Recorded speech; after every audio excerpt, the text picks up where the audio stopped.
Are you a podcaster? Maybe you've got that big idea and you're looking for a network to join. The multi-award-winning Ozcast Network can get your content to eyes and ears all over the world. Join now for the first month free, and you could be featuring this sound at the beginning of your podcast. Ozcast. Simply head to ozcastnetwork.com for details. Hola a todos, bienvenidos a The Deep Dive. ¿Qué tal? Hoy nos vamos a meter de lleno en un tema que tiene a Argentina, hablando presidente Javier Milei, y su decisión de nombrar a 2 jueces para la Corte Suprema por decreto. Tremendo.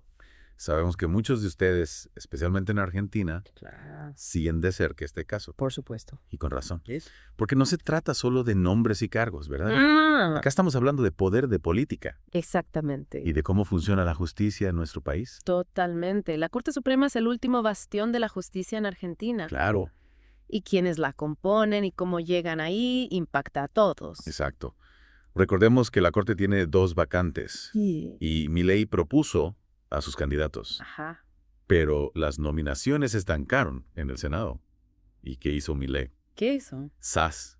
Sacó un decreto y los nombró directamente. Impresionante. Pero claro, esto desató una polémica enorme. Obvio. Fue legal. Esa es la pregunta. Es ético. Claro, ¿qué consecuencias puede tener? Muchísimas. Para desentrañar este lío, tenemos con nosotros a un experto en el tema que nos va a ayudar a entender las complejidades del sistema político y legal argentino. Empecemos por entender por qué Milei eligió la vía del decreto. El gobierno argumenta que a pesar de haber cumplido con todos los pasos, el Senado no trató las nominaciones que se Ay. presentaron en mayo del año pasado.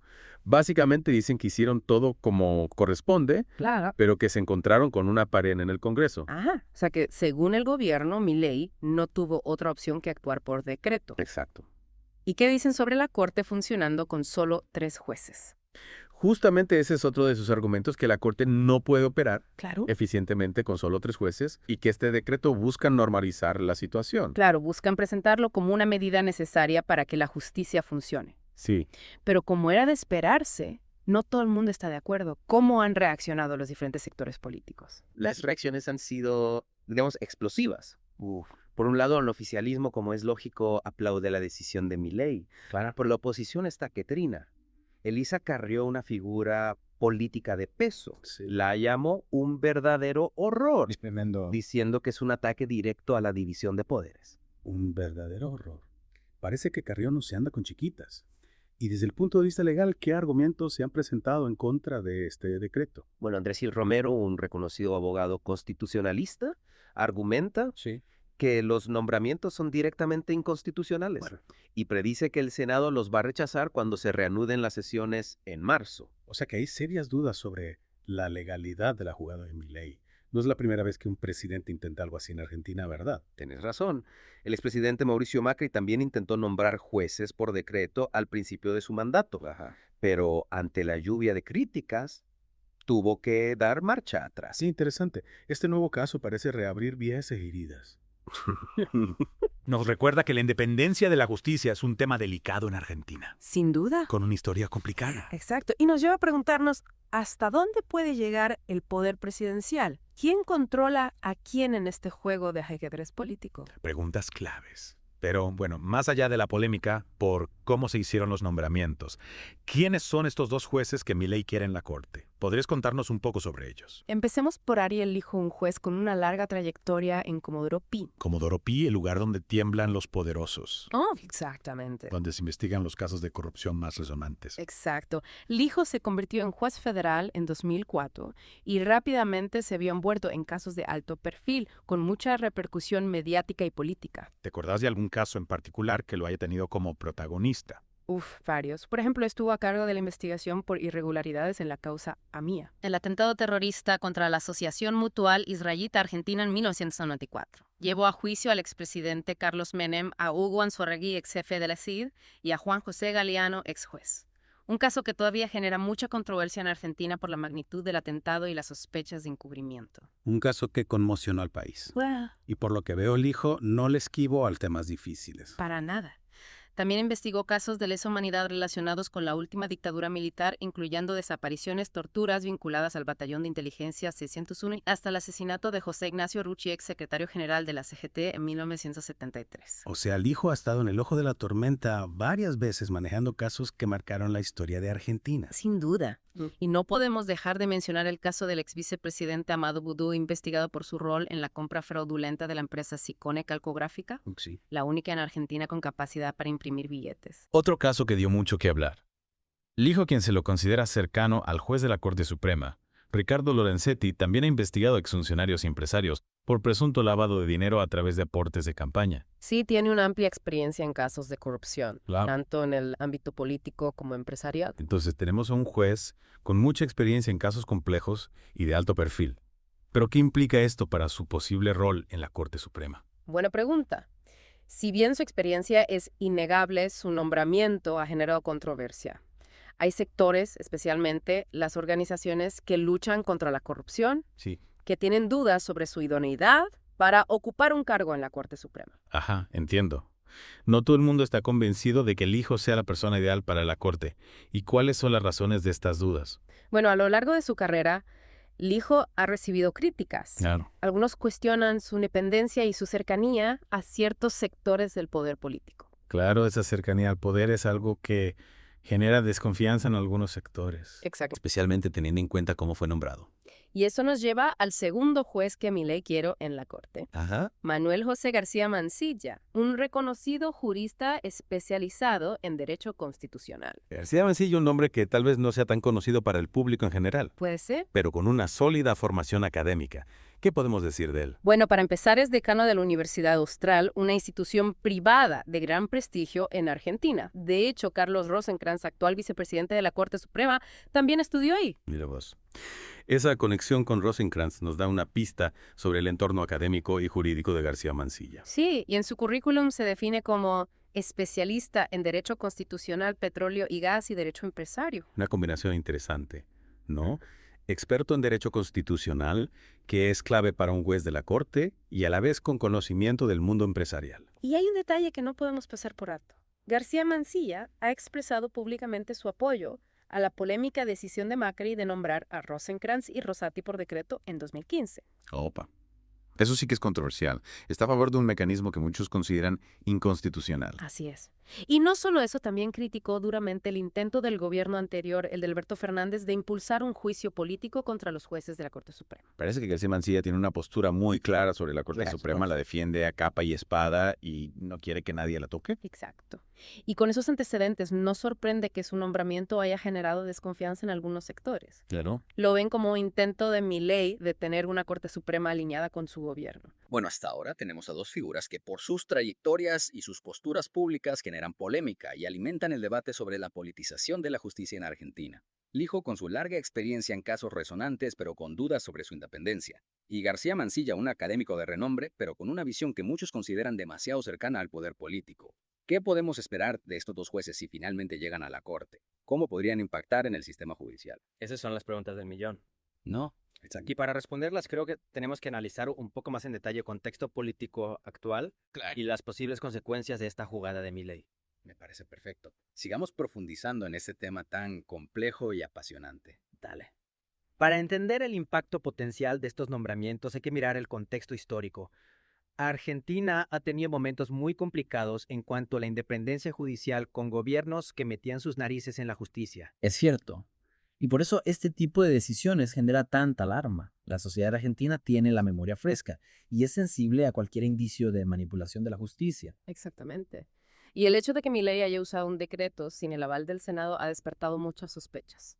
Claro, el decreto se supone que es una herramienta para usar en casos excepcionales, no para imponer la voluntad del presidente por encima de las instituciones. ¿Qué consecuencias podría tener esta decisión? ¿Cómo podría afectar a la Corte Suprema y al sistema judicial en general? Bueno, para empezar, la legitimidad de los jueces nombrados por decreto va a estar siempre en tela de juicio.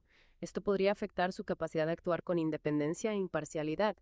Es decir, van a tener esa sombra de duda sobre sus cabezas, lo que podría debilitar aún más la imagen de la Corte Suprema. Exactamente. Y no descartemos que se inicien acciones legales para impugnar los nombramientos. Eso podría generar un largo proceso judicial y más incertidumbre institucional. O sea, la batalla legal recién comienza. Y esto podría tener consecuencias imprevisibles para el funcionamiento de la Corte. Sin duda. Y a nivel del sistema judicial en general, este caso podría sentar un precedente peligroso. Si se acepta que el presidente puede nombrar jueces de la Corte por decreto, sin el visto bueno del Senado se estaría debilitando la división de poderes. Estaríamos abriendo la puerta a una mayor politización de la justicia. ¿Te imaginas? Sería como darle al presidente un cheque en blanco para controlar la justicia. Un golpe durísimo para la democracia argentina. Exacto. Volviendo a los jueces designados más allá de la controversia sobre su nombramiento, ¿qué podemos esperar de ellos? ¿Cómo podrían actuar en la Corte? Esa es la gran pregunta, ¿no? ¿Qué podemos esperar de Lijo y García Mansilla si llevan a la Corte? Bueno, empecemos con Lijo. Como ya vimos, tiene una larga trayectoria en la justicia federal y ha llevado casos muy complejos, muchos de ellos con una fuerte carga política. Es un juez que no le tiene miedo a los casos difíciles. Correcto. Podríamos esperar que sea un juez activo que no dude en tomar decisiones controvertidas. Claro, no parece ser de los que se quedan de brazos cruzados. Exactamente. Pero también hay que tener en cuenta que Lijo ha sido cuestionado por su cercanía a ciertos sectores del poder político. Esa cercanía al poder es algo que siempre va a estar bajo la lupa, especialmente después de este nombramiento por decreto. Sin duda. En cuanto a García Mansilla, su perfil es diferente. Tiene una sólida formación académica, pero menos experiencia en la práctica judicial. Su fuerte es la teoría, pero ¿cómo se las arreglará en el terreno de la práctica? Es una incógnita. Es cierto, habrá que ver cómo se adapta a este nuevo rol. Pero no olvidemos que García Mansilla se ha mostrado a favor de la decisión de Macri de nombrar jueces de la Corte por decreto. O sea que parece tener una visión bastante particular sobre los límites del poder presidencial en relación con la justicia. Exactamente. Y eso nos da una pista sobre su posible postura en la Corte Suprema. Podríamos esperar que defienda las prerrogativas del Ejecutivo. Su postura ideológica parece estar bastante definida en ese sentido. Sin duda. Y esto nos lleva a una pregunta crucial. ¿Qué tipo de Corte Suprema se está configurando con estos nombramientos? Es una pregunta fundamental. La composición de la Corte es clave para el equilibrio de poderes y para el funcionamiento de la democracia. Totalmente. Con los nombramientos de Lijo y García Mansilla, parece que se estaría perfilando una Corte Suprema más alineada con el poder político, con una visión más conservadora del derecho. Una Corte más permeable a las presiones del Ejecutivo y menos proclive a defender los derechos individuales y las libertades civiles. Exactamente. Y eso es algo que preocupa a muchos sectores de la sociedad argentina. Sin duda. La independencia de la justicia es un pilar fundamental de cualquier democracia. Y en Argentina, después de todo lo que hemos pasado, este tipo de decisiones generan mucha inquietud. Totalmente. La sociedad argentina está atenta a cualquier señal que indique un retroceso en materia de independencia judicial. Este caso sin duda ha encendido todas las alarmas. Y como ciudadanos, creo que es importante que sigamos de cerca este caso, que participemos en el debate público y que defendamos la importancia de una justicia independiente e imparcial. Coincido. La justicia no puede ser un instrumento al servicio del poder político. Tiene que ser un garante de la ley y de los derechos de todos los ciudadanos, sin importar su ideología, su condición social o su posición económica. Para que la justicia pueda cumplir con su función, necesitamos una sociedad informada que participe en el debate público y que exija transparencia y rendición de cuentas a todos los actores involucrados. Exactamente. La transparencia, el diálogo y la participación ciudadana son claves para construir una justicia más justa, más independiente y más democrática en Argentina. Y este caso, por más controvertido que sea, puede ser una oportunidad para reflexionar sobre la importancia de la independencia de la justicia y para fortalecer los mecanismos que la garantizan. Y justamente porque la sociedad está atenta, este caso ha tomado tanta relevancia.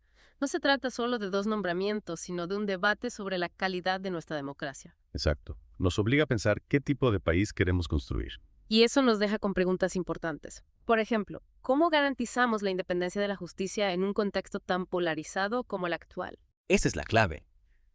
La polarización muchas veces se traduce en presión sobre la justicia en intentos de usarla para fines partidarios. Totalmente de acuerdo. Y eso es algo que debemos evitar a toda costa.